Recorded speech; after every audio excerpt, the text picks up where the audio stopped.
সহবাসের পরে মেয়েদের জন্য ফরজ গোসল না করে ঘরের কাজকাম রান্না বাড়া ইত্যাদি করা, বাচ্চাকে দুধ খাওয়ানো, এগুলো জায়েজ আছে নাকি না জায়েজ? গোসল ফরজ হওয়া অবস্থায় গোসল না করার আগ পর্যন্ত কয়েকটা কাজ করা নিষেধ। 1, নামাজ পড়া নিষেধ। 2, তওয়াফ করা নিষেধ।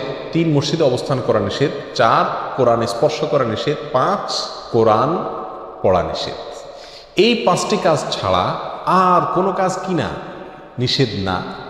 অতএব সহবাসের পরে কোনো মেয়ে, কোনো মহিলা তিনি যদি গোসল না করে, ফরজ গোসল না করে তিনি যদি কি করেন, গৃহস্থলীর কাজকাম করেন, রান্না বাড়া করেন, অন্য কাজকাম করেন, বাচ্চাকে দুধ খাওয়ান, এগুলো এই 5টি নিষিদ্ধ কাজের আওতায় যেহেতু নাই, অতএব সেটা জায়েজ আছে। আমাদের দেশে যত কঠোরতা সব মেয়েদের উপরে, ছেলেদের উপরে নেই।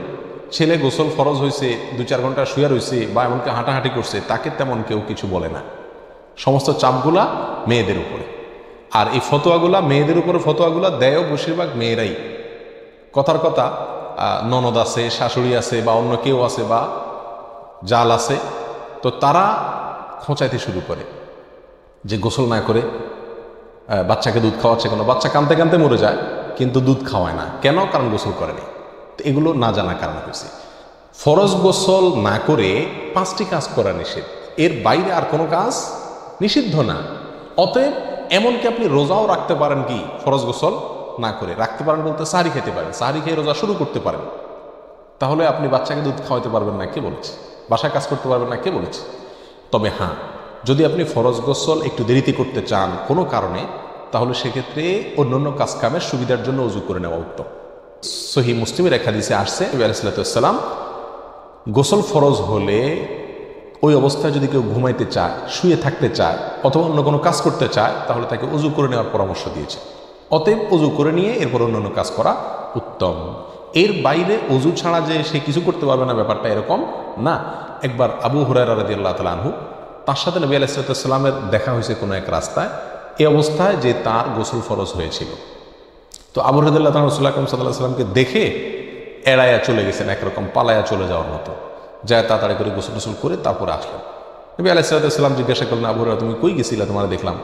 বলে, ইয়া রাসূলুল্লাহ, আমার গোসল ফরজ হয়েছিল, তো আমি আপনার সঙ্গে বসবো, সময় দেব, ফরজ গোসল অবস্থায় আমার কাছে জিনিসটা অপছন্দ লাগলো, নাপাক অবস্থায় এভাবে থাক, আপনার সাথে সাক্ষাৎ করব। তখন নবী আলাইহিস সালাম বলেছেন, সুবহানাল্লাহ, মোমেন আবার নাপাক হয় নাকি?